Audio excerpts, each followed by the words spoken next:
Baik, dan sementara itu dalam satu kenyataan dikeluarkan oleh Menteri Besar Kedah yang mana memaklumkan beberapa kolam takungan air paip masyarakat Tandak Takungan didapati pecah dan dipercayai menyumbang kepada pembentukan kepala air yang melanda daerah Baling pada petang Isnin.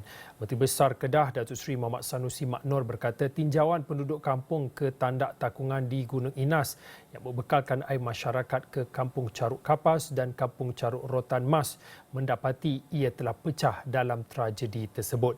Untuk kita melihat kepada punca dan juga apa sebenarnya yang menjadi faktor kepada berlakunya tragedi kepala air dan banjir khususnya di kawasan Baling dalam tempoh hari, bersama kami menerusi Google Meet adalah Profesor Emeritus Datuk Dr. Ibrahim Kumu. Prof adalah Fellow Utama Lestari UKM. Assalamualaikum Prof. Waalaikumsalam.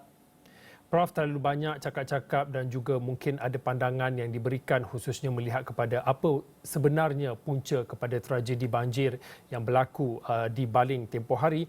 Mungkin daripada sudut pandangan Prof, kalau melihat daripada gambar-gambar yang tular di media sosial dan juga video-video yang dikongsikan oleh penduduk setempat secara khususnya, kelihatan puing-puing ataupun serpihan-serpihan kayu balak yang mewujudkan lagi ataupun menguatkan lagi dakwaan khususnya melihat kepada dakwaan penduduk setempat berlakunya. Mungkinkah penanaman projek durian Musangking menjadi salah satu punca kepada berlakunya banjir pada tempoh hari di Baling? Mungkin boleh diberi sedikit pencerahan. Kalau kita bercakap tentang banjir yang melanda kebelakangan ini, apa sebenarnya yang berlaku, Prof? Terima kasih banyak. Pertamanya saya ingin mengucapkan takziah kepada keluarga mangsa yang meninggal dan juga kepada komuniti yang kehilangan harta benda. Saya akan ke Baling esok untuk melihat dengan lebih dekat apa yang sebenarnya berlaku. Tetapi berdasarkan kepada fotograf dan juga video yang saya lihat tular dengan banyaknya, saya dapat perhatikan bahawa apa yang berlaku ia adalah hampir sama dengan apa yang berlaku di Gunung Jerai pada Ogos 2021, di Sungai Telemong dan juga Sungai Lui pada Disember 2021, ya, apa yang saya sebut sebagai banjir puing. Saya ingin menjelaskan kerana masyarakat sering keliru, kita dapati ada 3 bentuk utama banjir. Ya. Satu ialah banjir monsun. Banjir monsun biasanya berlaku disebabkan oleh hujan yang ekstrim dan air naik di alur sungai dan melimpah. Banjir monsun lazimnya tidak begitu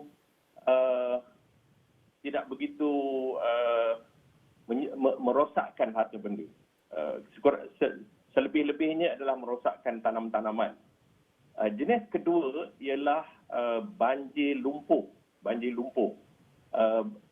lumpur berlaku apabila kandungan lumpur di dalam air banjir itu banyak dan lazimnya disebabkan oleh proses hakisan yang sangat tinggi di bahagian hulu sungai.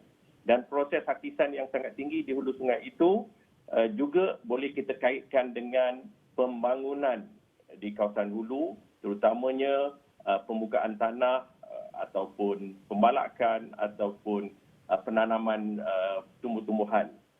Banjir jenis ketiga seperti yang kita lihat, pada saya namakan dia sebagai banjir puing atau banjir debris, kerana kalau diperhatikan kandungan puing kayu kayan dan juga bongkah-bongkah dan juga lumpur yang sangat tinggi. Banjir puing seperti yang juga berlaku beberapa kali pada tahun lepas dan tahun ini, lazimnya berpunca daripada kejadian tanah runtuh yang besar di puncak-puncak pergunungan, disusuli oleh aliran debris. Debris itu atau aliran puing itu meliputi banyaknya kayu kayan dan juga bongkah-bongkah besar. Ada kalanya puing ini membentuk takungan sementara dan menjadi empangan sementara dan pecah dalam masa serta-merta, dan itu yang menyebabkan bencana yang besar. Saya duga apa yang berlaku di Baling baru-baru ini adalah disebabkan oleh banjir puing, dan kalau diteliti kemungkinan besar banyak kejadian tanah runtuh dan aliran puing berlaku di kawasan hulu atau perbukitan. Prof menyatakan pandangan melihat kepada situasi dan apa yang berlaku berdasarkan pemerhatian awal, Prof. Ini disebut sebagai banjir puing, ya, Prof. Dan juga kalau diikutkan trend ataupun apa yang berlaku dalam situasi dan juga insiden banjir beberapa tempoh yang beberapa tahun lepas, dan tadi Prof ada katakan di Kedah saja ada dalam 2-3, tak salah saya tadi. Mungkin kalau kita bergerak ke hadapan Prof, khususnya kita melihat di Kedah saja, apa yang perlu dilakukan oleh kerajaan negeri supaya perkara sama tidak lagi berulang? Seolah-olah kita tidak mahu apa yang dilalui oleh khususnya di kawasan berkenaan itu tidak lagi berulang di kawasan-kawasan yang lain, Prof. Okey, terima kasih. Sebenarnya setiap bencana adalah mempunyai dua yang perlu kita ketahui. Pertama ialah faktor pencetus kepada bencana, dan dalam kes ini kita dah maklum faktor pencetusnya ialah hujan lebat yang ekstrim, hujan lebat luar biasa. Dalam kejadian bencana seperti ini, faktor yang lebih penting ialah faktor yang menjadi penyebab. Faktor yang menjadi penyebab ini boleh satu dan boleh beberapa. Boleh beberapa, ya. Diselidiki, dikaji dengan pantas oleh pihak berkepentingan, terutamanya kerajaan negeri, supaya tindakan susulan dapat dilakukan dengan baik dan tepat. Contoh faktor penyebab yang utama dalam kejadian banjir puing ialah kejadian tanah runtuh yang besar di kawasan pergunungan. Kedua ialah tanah runtuh tersebut mungkin membentuk empangan sementara, ini ketika hujan lebat, dan empangan sementara tersebut pecah, dan pecahnya empangan sementara itu adalah punca kenaikan air yang sangat pantas dan longgokan atau hanyutan puing kayu kayan yang sangat banyak.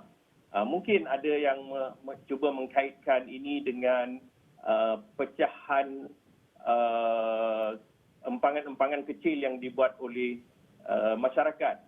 Empangan-empangan kecil yang dibuat oleh masyarakat itu sangat kecil untuk memberikan sumbangan kepada banjir puing ini. Dan ada juga kemungkinan keadaan menjadi lebih teruk apabila berlakunya hakisan yang teruk di kawasan yang dibuka untuk pertanian seperti yang sering dilakukan.